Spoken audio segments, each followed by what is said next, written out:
Video ആണെന്ന് ഒട്ടുമിക്ക ആൾക്കാർക്ക് അറിയാവുന്ന ഒരാളായി അബു സലീം. അപ്പോൾ മുമ്പ് ടിക്ടോക്ക് ഉണ്ടാകുന്ന സമയത്തൊക്കെ ഒരുപാട് വീഡിയോകളൊക്കെ ഇട്ട് അത്യാവശ്യം വൈറലൊക്കെ ഇപ്പൊ 4 മില്യൺ ഫോളോവേഴ്സ് ഒക്കെ ഉള്ള ഒരാളാണ് ഈ അബു സലീം എന്ന് പറയുന്നത്. അപ്പൊ പുള്ളിക്കാരൻ ഈ അടുത്ത് കൽബ് എന്ന് പറഞ്ഞൊരു പടത്തിനകത്ത് അഭിനയിച്ചു.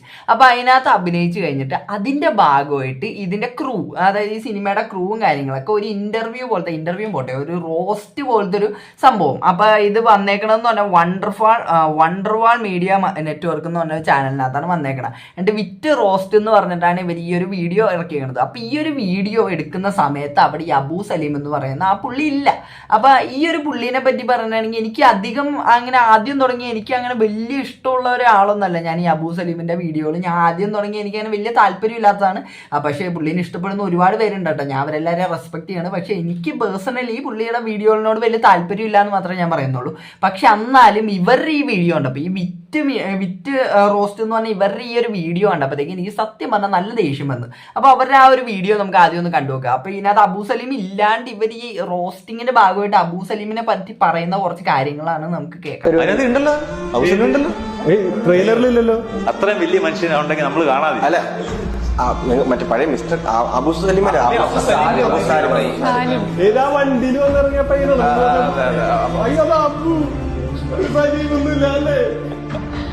ആ ചെക്കനെ സ്കൂളിൽ നിന്ന് ടീച്ചറിന്റെ പെർമിഷൻ ഒക്കെ എടുത്തായിരുന്നു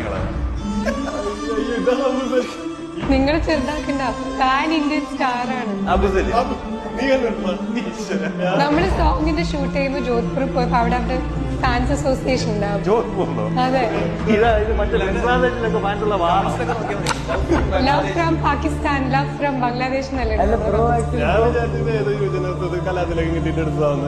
4 മില്യൺ ഫോളോവേഴ്സാണ്. നമ്മള് പണി നിർത്തേണ്ടി വരും. അല്ലെങ്കിൽ ഇതിന് എനിക്ക് സ്പെഷ്യലി വർക്ക്ഔട്ട് ചെയ്ത് കുറച്ചുകൂടെ ബോഡി ഫിറ്റ് ആക്കിയിട്ടുണ്ട്. ഇവനെ അടിക്കാനാണെങ്കിൽ ഇവരുടെ ഒരു ചൂരിൽ മേടിച്ചപ്പോഴാണ്.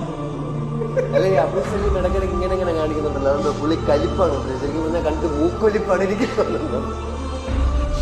അബു സലീം അതിനെ കൊണ്ട് പൊന്താത്തൊരു. അപ്പൊ ആ വീഡിയോന്റെ ചെറിയൊരു പോർഷൻ മാത്രമേ ഞാൻ ഇവിടെ വെക്കണുള്ളൂ. അപ്പൊ ഇത് കണ്ടിട്ട് തന്നെ എനിക്ക് അങ്ങോട്ട് ഒരുമാതിരി ആയിപ്പോയി. കാര്യം ഒരാളില്ല ആ ഒരു സ്ഥലത്ത്, എന്നിട്ടും അയാൾ ഒരുമാതിരി റോസ്റ്റിംഗ് എന്നുള്ള പേരിനകത്ത് ഇവറ്റകൾ കിടന്ന് പറയുന്ന കുറെ കാര്യങ്ങളുണ്ട്. അതായത് ഇപ്പൊ ഇവരെന്ന് പറഞ്ഞാൽ കുറെ മറ്റേ സ്റ്റാൻഡപ്പ് കോമഡി ചെയ്യണ കുറെ ആൾക്കാരാണ്. അപ്പൊ ഇവരെയൊക്കെ എനിക്ക് പേഴ്സണലി കുറെ ഇഷ്ടമുള്ള കുറച്ച് പേരൊക്കെയാണ് അവിടെ ഇരിക്കണത്. പക്ഷെ എന്നാലും അവരുടെ ഭാഗത്തു നിന്നാണെങ്കിലും ഇമാതിരി വർത്താനം ഒരാളെ പറ്റി പറയുമ്പോഴത്തേക്ക് നിങ്ങൾ അതിനകത്ത് എന്ത് എന്റർടൈൻമെന്റ് ആണ് നിങ്ങൾ ഉദ്ദേശിക്കുന്നത്? അതായത് ഇപ്പൊ അബു സലീമിനെ പറ്റി പറയുന്ന കുറെ കാര്യങ്ങളുണ്ടാവും. ഭയങ്കര ആളാണോ, മറ്റേ ഇത്രയും വലിയ ഒരാളാണെങ്കിൽ നമ്മൾ ട്രെയിലറിനകത്ത് ആദ്യം തന്നെ കണ്ടേനയില്ല എന്നൊക്കെ പറഞ്ഞിട്ട് ഭയങ്കര രീതിക്ക് ഒരു കോമഡി രീതിക്കൊക്കെയാണ് ഇവർ പറയുന്നത്. പിന്നെ ഇവർ പറയുന്ന ഒരു കാര്യമുണ്ട്, അതായത് ഇപ്പൊ അവനെ വരാൻ നേരത്ത് മറ്റേ ടീച്ചറിന്റെ പെർമിഷനൊക്കെ മേടിച്ചായിരുന്നു, ഒരുമാതിരി കൊച്ചാക്കണ രീതിക്കുള്ള വർത്താനം. അല്ല, എനിക്ക് അറിയാൻ വയ്യാത്തോണ്ട് ചോദിക്കണേ, നിങ്ങൾ ആരാണ്? അല്ല, ഈ അവരെ ഇത്രയും അതായത് ഈ ഒരുമാതിരി ബോഡി ഷെയിം ചെയ്യണ രീതിക്കും അതേപോലെ തന്നെ അവരെ ഒരുമാതിരി ഒന്നും അല്ലാത്ത രീതിക്കൊക്കെ പറയുമ്പോഴത്തേക്കും ഞാൻ ചോദിക്കണേ, നിങ്ങൾ ആരാണ്? അല്ല, ഇത്രയും വലിയ സ്റ്റാൻഡപ്പ് കോമഡിയന്മാരായി എന്നൊക്കെ എന്നുള്ള ചിന്ത നിങ്ങൾക്ക് വന്നിട്ടുണ്ടോ? അതുകൊണ്ടാണോ നിങ്ങൾ അങ്ങനെ പറഞ്ഞതെന്നൊന്നും എനിക്ക് അറിഞ്ഞുകൂടാ. എന്തായാലും എനിക്കത് കണ്ടപ്പോഴത്തേക്ക് എനിക്ക് തീരെ ഡൈജസ്റ്റ് ആവാത്തൊരു വീഡിയോ ആണ് ഇവരുടെ ഈ ഒരു വീഡിയോ. ഇവരതിനകത്ത് എന്നിട്ട് ഈ കോമഡി പറയുമ്പോഴത്തേക്ക് അപ്പുറത്തിരിക്കണ ഈ സിനിമയുടെ ക്രൂ തന്നെ ഇരുന്ന് ചിരിക്കുന്നുണ്ട്. നിങ്ങളുടെ കൂടെ വർക്ക് ചെയ്ത ഒരാളെ പറ്റിയിട്ടല്ലേ ഇവർ പറയുന്നത്.